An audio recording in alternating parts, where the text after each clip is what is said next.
Mônica, ela é ginecologista, está grávida. A gente vai falar sobre candidíase. E o filho, eu vou deixar ela mesmo dizer, né? Porque eu sei que ela vai encher a boca. Como é o nome do seu filhinho, que já sabe que é menino? É, menino, é o Mateu. Olha aí. E a grande coincidência, gente, porque eu faço questão, a minha amiga diz até assim, não sei para que você faz questão de falar isso. Eu vou ser avó. Em outubro. E a minha nora, que eu aproveito para mandar um grande beijo, a Adriana Cruz, ela está grávida também, lógico, né? Já que eu vou ser vovó. E o nome do meu neto é Mateu. Ai, que coincidência, né? É um nome incomum, a gente estava falando disso.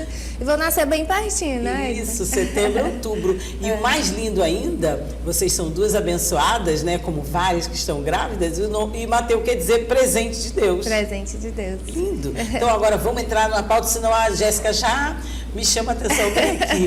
Bom, candidíase incomoda muito a gente, né? Você, logo para esclarecer para a nossa população, para o nosso público, o que é candidíase e qual a sua origem? Tá bom. Deixa eu até falar, antes de explicar de fato o que é a candidíase, né? É uma condição, uma infecção fúngica que 80% a 90% dos casos vai ser provocado por um tipo específico de cândida, que é a Candida albicans, e ela acomete, gente, até 70% das mulheres. Vão ter ou já tiveram em algum momento da vida. E olha o percentual também muito alto de recorrência, cerca de 10% dessas mulheres vão ter crises recorrentes.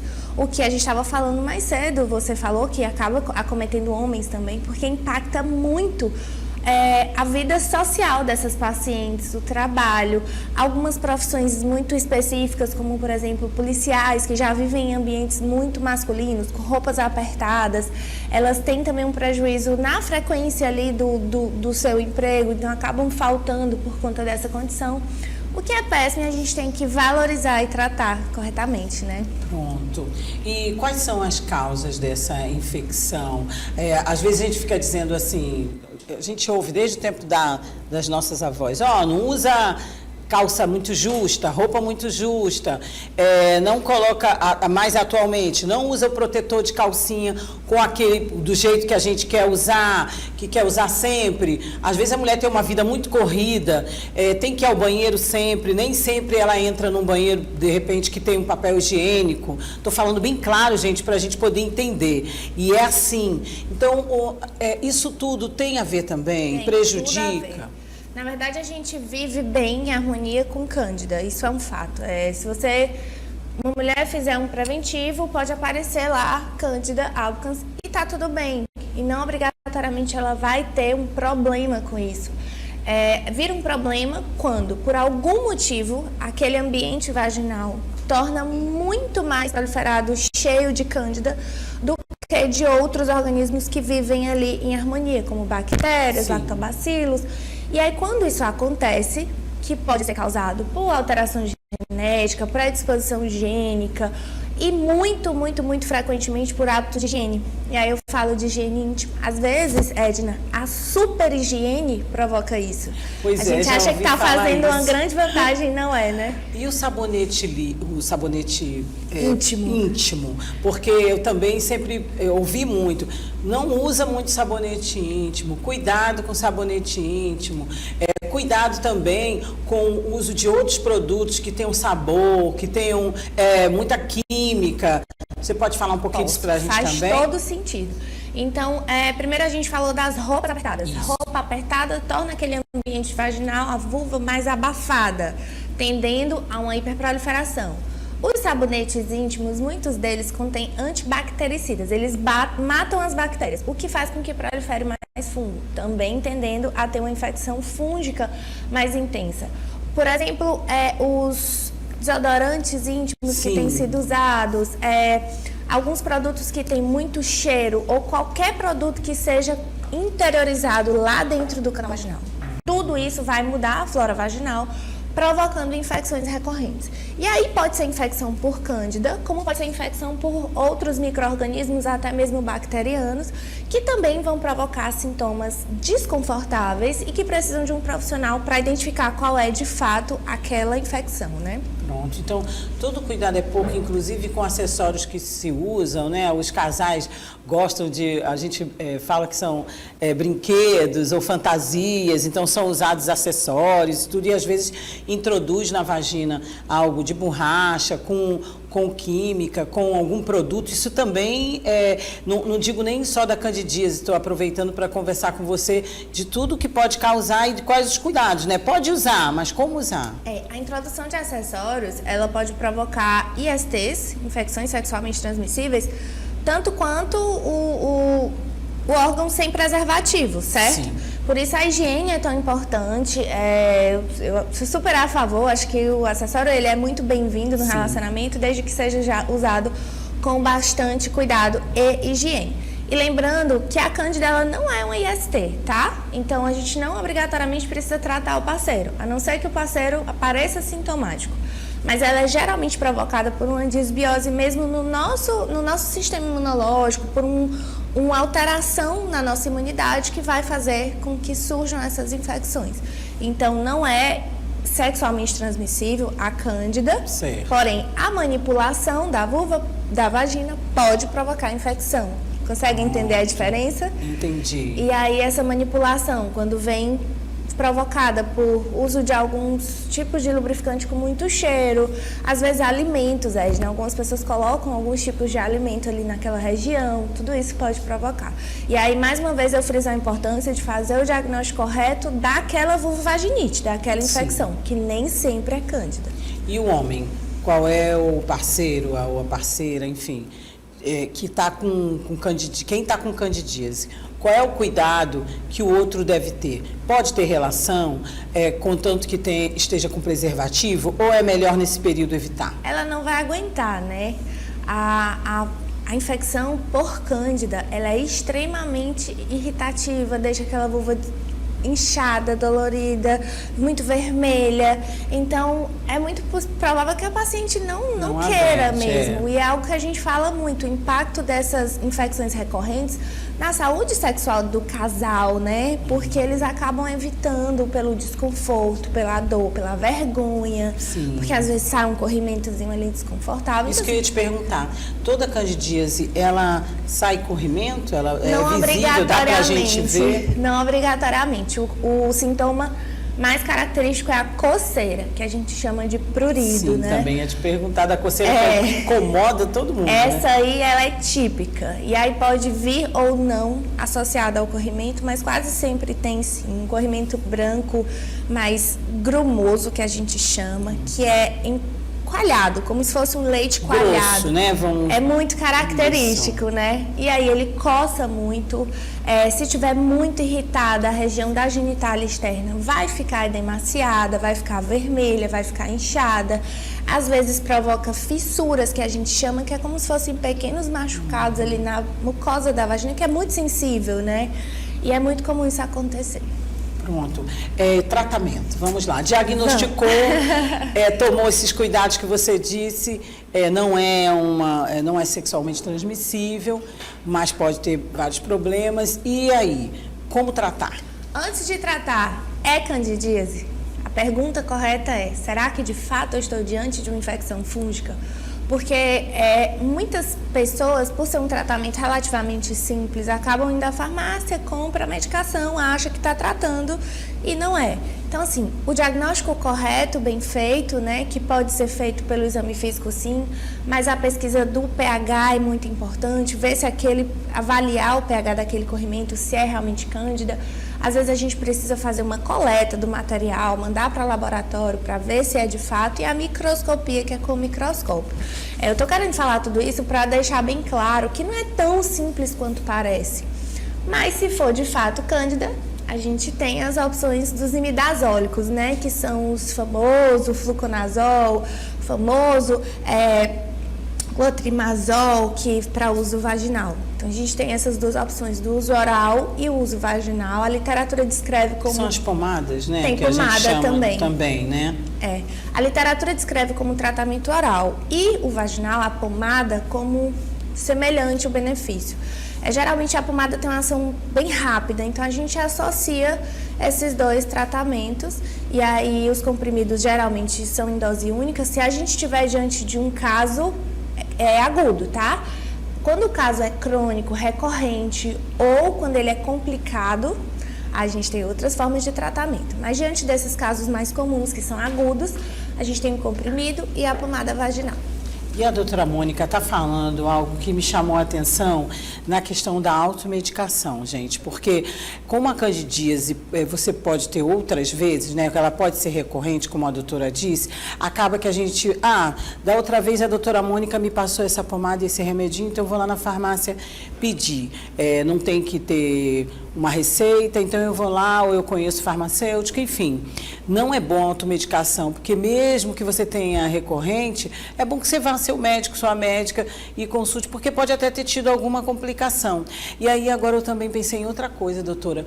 Eu, por exemplo, sou muito adepta a remédios naturais, né, caseiros. Então, a mulher também ajuda a candidíase, os famosos banhos da época da vovó, né, aqueles banhos que se faz, e também chás, enfim, alguma coisa do tipo, porque também a gente tem que ter cuidado com as raízes, com as plantas, nada em excesso faz bem. Será que a senhora pode, a senhora não, você, porque você é muito jovem, será que você pode falar para mim? Posso. Boa pergunta, né? As pacientes acabam fazendo esses tratamentos alternativos da cabeça delas. Sim. Então, assim, a grande maioria deles, não tem evidência na literatura. Então, eu, como médica, não posso simplesmente chegar e recomendar, Claro. porque eu sei que não tem evidência na literatura de óleo de coco introduzido dentro da vagina, de melaleuca, mas existem coisas que fazem muito sentido, como o banho de acé com o chá de camomila, Isso. que é um agente extremamente calmante.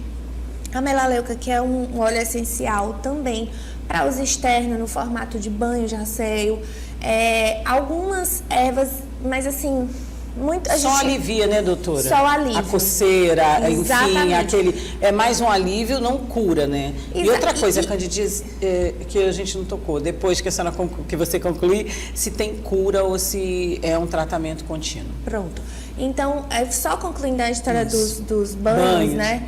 É um agente alternativo ali para alívio dos sintomas, alívio imediato dos sintomas. Mas a gente não tem evidência em literatura em prescrever isso para as pacientes, tá? E às vezes, Edna, era o que eu ia dizer, aquela infecção vai se auto-resolver, vai ser autolimitada. Então acaba que resolveria por si só, usando ou não usando. E aquele banho vai ser importante ali no alívio e depois resolve. Com relação à cura, existe sim cura, não é bem uma cura, né? É um controle do que está provocando aquilo ali. Porque se a paciente tem candidíase de repetição, alguma coisa está acontecendo para a imunidade dela não estar 100%. Ou ela está usando algum antibiótico, ou algum corticoide, ou ela está com a imunidade prejudicada por qualquer motivo que seja. E a própria gravidez é um fator que aumenta a chance de candidíases recorrentes, né?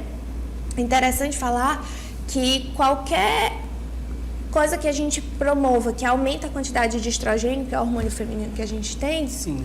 vai provocar isso. Que aí seja a gravidez, porque naturalmente diminui ali nosso sistema imunológico, já é um agente que deixa a imunidade mais reduzida, né? Sim. Como o aumento do estrogênio. Então, são dois fatores que provocam essas chances de infecções, a gravidez. Além da gravidez, existe um outro perfil, existem outras características mais comuns ou propensas à candidíase, porque a gente sabe que em outras doenças, né, às vezes a mulher que tem aquele perfil ou o homem, ele tem mais tendência a ter determinado tipo de doença. No caso da candidíase, qualquer idade, qualquer raça, enfim, qual é o perfil mais comum de quem tem, se é que tem esse perfil de candidíase? É a mulher na idade reprodutiva.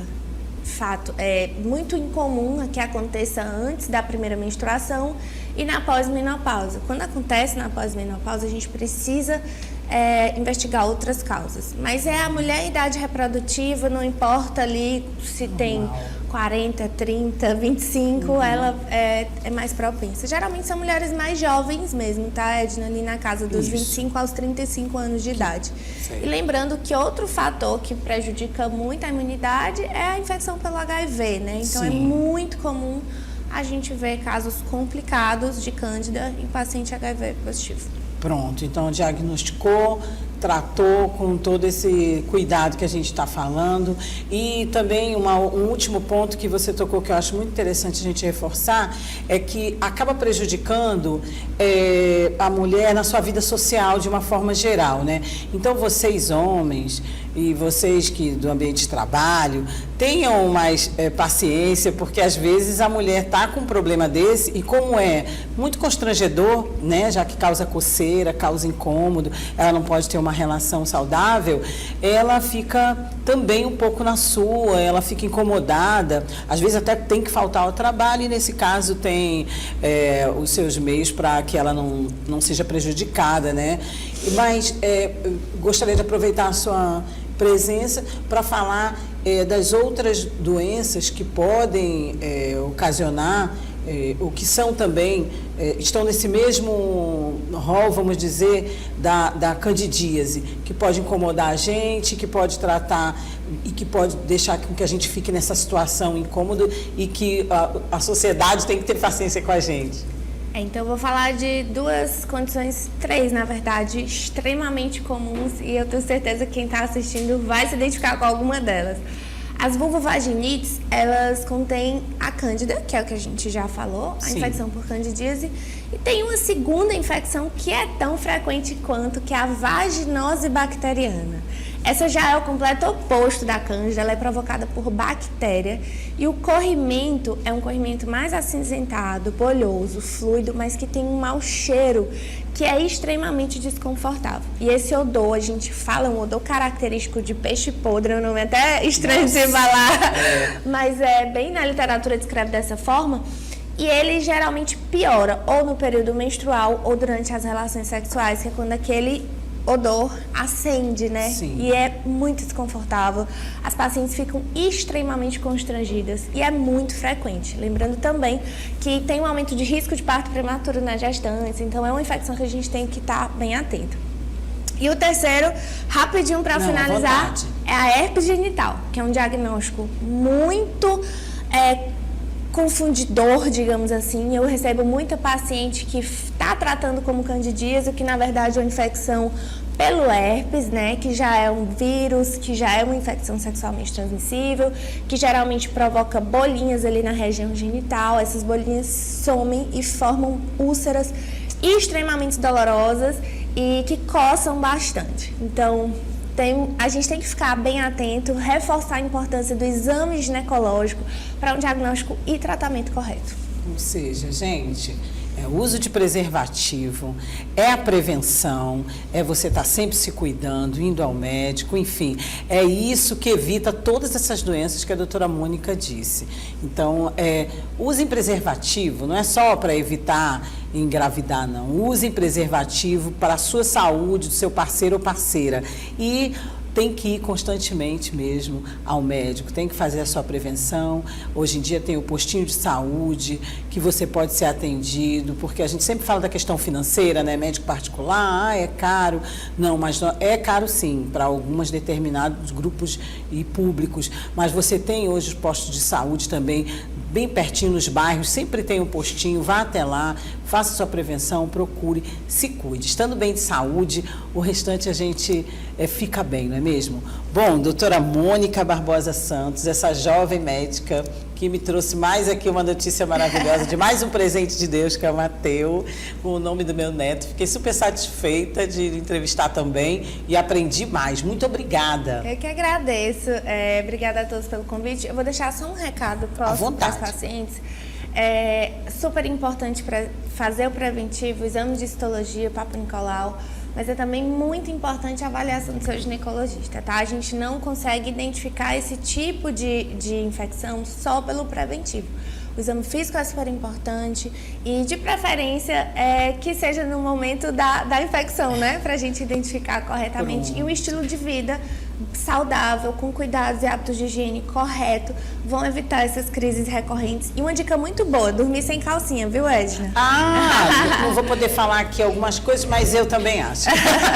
Obrigada. Gente, quem quiser tirar mais dúvidas com você, pode te procurar no direct, por favor. No Instagram, Mônica Santos B, @MônicaSantosB. Eu falo muito dessas infecções por lá. Muito bom.